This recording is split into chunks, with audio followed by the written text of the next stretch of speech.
Todos gostam de falar sobre o tempo. Geralmente, isso significa falar da temperatura. Frígida no inverno ou tórrida no verão, a temperatura é uma parte integrante de nossas vidas. Aquela bela física que nos foi ensinada por Newton nos diz muito pouco sobre a temperatura. Mas há uma conexão. Quando levanto esse bloco, estou lutando contra a gravidade. Agora, o bloco possui energia potencial. Se libero essa energia potencial, ela se transforma em energia cinética. Veja o que aconteceu agora. A energia cinética desapareceu. A energia potencial desapareceu. Meu trabalho desapareceu.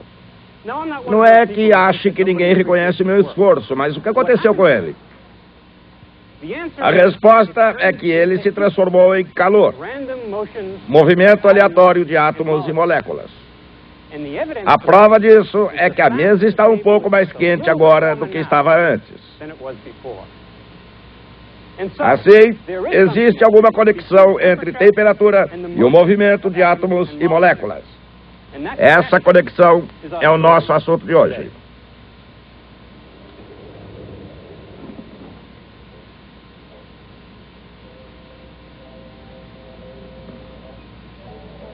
Há muito tempo atrás, os cientistas chegaram à conclusão de que a temperatura está associada com o movimento aleatório de átomos e moléculas. Estou em sintonia com a KNT, a rádio KNT de Hot Springs.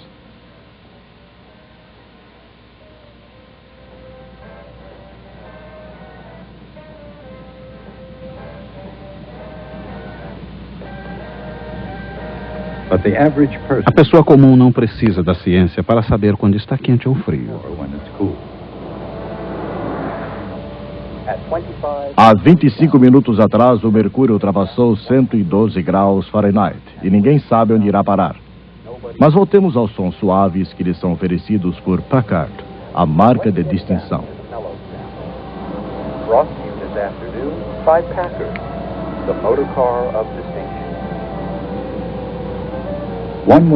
De uma ou de outra maneira, a temperatura afeta tudo que existe na Terra. A prática e a memória, a intuição e a experiência, o paladar e o tato. Tudo isso proporciona um sentido muito prático de temperatura. Mas para saber, e não apenas sentir, o que é realmente o quente ou o frio, é preciso uma certa objetividade. E também alguma forma de quantificação. Isso exige alguns instrumentos científicos. Um termômetro, por exemplo, de qualquer tipo. O estilo não importa muito desde que ele funcione. As long as it works.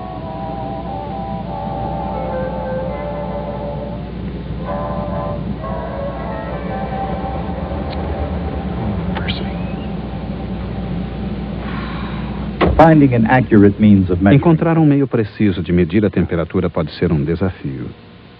Às vezes é difícil controlar a temperatura. Como ela é desprovida de dimensões físicas, não existe uma maneira de medir diretamente a temperatura. Enquanto o comprimento de um objeto pode ser expresso em metros e sua massa em quilogramas, a temperatura só pode ser medida em termos dos seus efeitos. E a temperatura só pode ser medida de maneira efetiva quando existe uma escala aceita.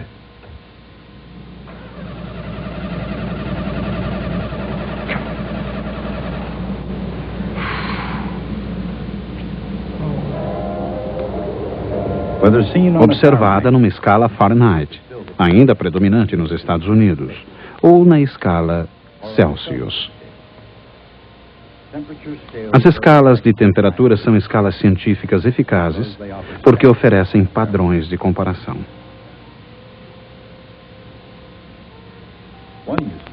Um ponto de calibração útil é o ponto de congelamento da água. Na escala Celsius, a água congela a 0 grau. Na escala Fahrenheit, ela congela a 32 graus. Outro ponto de calibração confiável é o ponto de ebulição da água. A água ferve a 212 graus Fahrenheit ou 100 graus centígrados na escala Celsius. Mas a água e as pessoas não são as únicas afetadas pela temperatura, qualquer que seja o seu método de medição. A temperatura também pode afetar a pressão. Pressão é a força exercida por área unitária, neste caso, no tecido de um balão. Obviamente, a pressão é afetada pelo calor. Mas essa não é a única maneira de encher um balão. De que maneira o gás enche um balão? Ou, dito de outra forma, como o gás exerce pressão contra uma parede sólida? Cada vez que uma molécula de gás atinge uma parede, ela dá um pequeno impulso à superfície. Ao voltar do encontro com a parede, a molécula altera sua quantidade de movimento.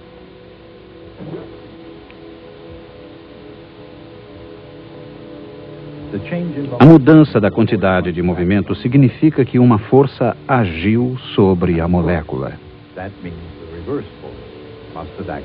Isso significa que uma força oposta agiu sobre a parede.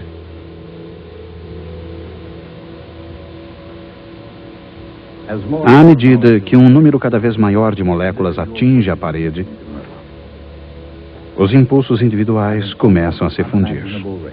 Numa velocidade que mal podemos imaginar, até mesmo num gás comum como o ar, ocorrem choques constantes de moléculas contra as paredes, ocasionando uma pressão uniforme. Este fenômeno é ilustrado por um cálculo de computador do tipo usado hoje pelos cientistas em suas pesquisas. O pistão e cada átomo são programados para obedecer às leis de Newton e depois liberados. O pistão está caindo como se estivesse sobre a força da gravidade, mas é sustentado pelos átomos que com eles colidem. A massa na parte mais alta do pistão mostra a intensidade da pressão. Esse tipo de cálculo é chamado simulação dinâmica molecular. Essa simulação pode ajudar a explicar por que é preciso combustível para manter um balão de ar quente no alto.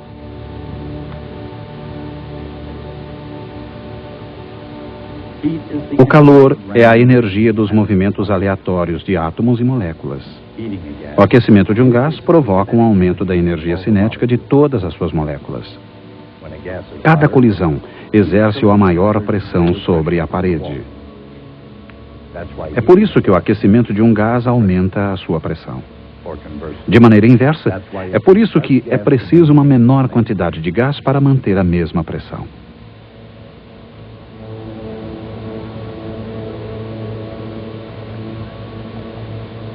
Em virtude do aquecedor, um menor número de moléculas é necessário para proporcionar o equilíbrio de pressão de dentro do balão.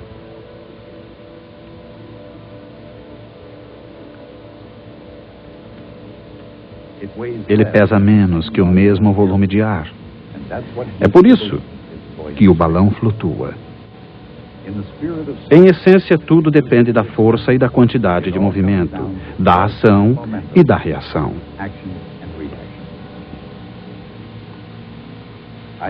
Isaac Newton escreveu um livro sobre força, quantidade de movimentos, ação e reação. O livro tinha algo a dizer sobre a pressão e volume de um gás. E o que ele disse foi uma surpresa, porque ele provou que até mesmo o grande Sir Isaac podia estar enganado. A explicação correta, baseada firmemente nas leis da mecânica de Newton, mas não na teoria dos gases de Newton, foi oferecida por cientistas do século XIX, Joule, Maxwell e Boltzmann. Expresso em termos modernos, eles descobriram que a pressão de um gás é proporcional ao número de moléculas e inversamente